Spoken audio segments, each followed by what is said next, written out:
வணக்கம் அன்பு உறவுகளே. விபத்து விபத்துன்னா வாகனத்தில் போகும்போது மட்டும் ஏற்படுவது விபத்தல்ல. நம்ம சில நேரம் நம்ம வாழ்க்கையில் நடைமுறையில் அன்றாட வாழ்க்கையில் சில விஷயங்கள் நடக்கும். அதுக்கு ஒரே ரீசன் என்ன? Instant.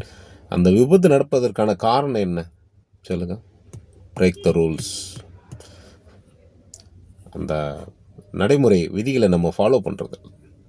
So follow the rules, அவ்வளோதான் மெயினாக. அதுதான் ரீசன். அதுக்கு ஒரே சொல்யூஷன் என்ன அப்படின்னா, எல்லாருக்கும் ஐடியா அளிச்சிருக்கும். ஒவ்வொருத்தரும் ஒவ்வொரு மாதிரி யோசிப்பாங்க, ஒவ்வொரு ஐடியா வச்சுருப்பாங்க. பட் என்னுடைய பார்வையில் ஒரே ஒரு பாயிண்ட்டு தான் மெயினாக. அதுதான் எல்லாத்துக்கும் காரணம். என்னென்னா கவனக்குறைவு. கவனமாக இருந்துட்டோன்னு வச்சுக்கோங்களேன், ஆல்வேஸ் சக்ஸஸ். எல்லாமே சக்ஸஸ் தான். இன்சிடென்ட் நடக்கவே நடக்காது, விபத்து நடக்கவே நடக்காது. கவனமாக இருக்கணும், ரொம்ப கவனமாக இருக்கணும். கவனம் ரொம்ப முக்கியம்.